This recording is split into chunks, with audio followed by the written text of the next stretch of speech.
సింహాచలంలో ఈరోజు 8 మంది భక్తులు గోడ కూలి చనిపోవటం అనేది చాలా విషాదకరమైనటువంటి సంఘటన. ఈ సంఘటన జరగడానికి ప్రధానమైనటువంటి కారణం కూటమి ప్రభుత్వంలో ఉన్నటువంటి నిర్లక్ష్యం.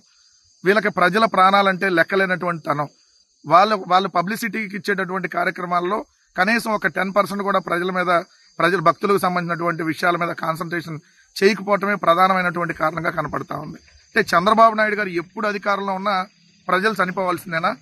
ఏదైతే దేవుణ్ణి కొలుచుకోవడం కోసం వచ్చేటటువంటి భక్తులు చనిపోవాల్సిందేనా?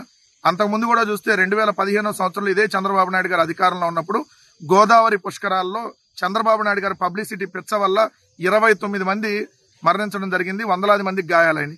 మొన్నటికి మొన్న చూస్తే ఏదైతే వైకుంఠ ఏకాదశికి సంబంధించి తిరుమల దేవస్థానంలో టికెట్ల కోసం వచ్చినటువంటి వాళ్ళు తిరుపతిలో క్యూ లైన్ లో 6 చనిపోవడం జరిగింది కూటమి ప్రభుత్వ నిర్లక్ష్యం వల్ల. ఈ రోజు చూస్తే సింహాచలంలో 8 మంది చనిపోవడం జరిగింది. అంటే చంద్రబాబు నాయుడు గారు మీరు ఎప్పుడు అధికారంలోకి వచ్చినా ప్రజలు ఇలా చనిపోవాల్సిందేనా?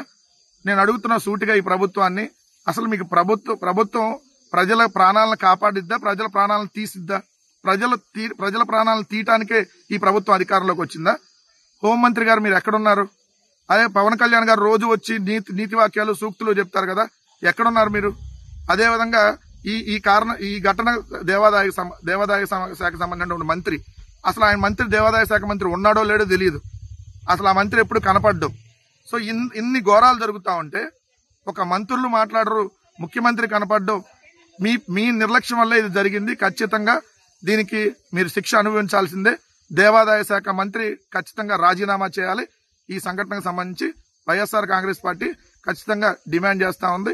ఏదైతే చనిపోయినటువంటి కుటుంబాలకి వైఎస్ఆర్ కాంగ్రెస్ పార్టీ తరఫున ప్రగాఢ సానుభూతి తెలియజేస్తా ఉన్నాం. సో ఇలాంటి సంఘటనలు మరి జరగకుండా ప్రభుత్వం కఠినమైనటువంటి చర్యలు కూడా తీసుకోవాల్సినటువంటి అవసరం ఉందని చెప్పి వివరిస్తా ఉన్నాం.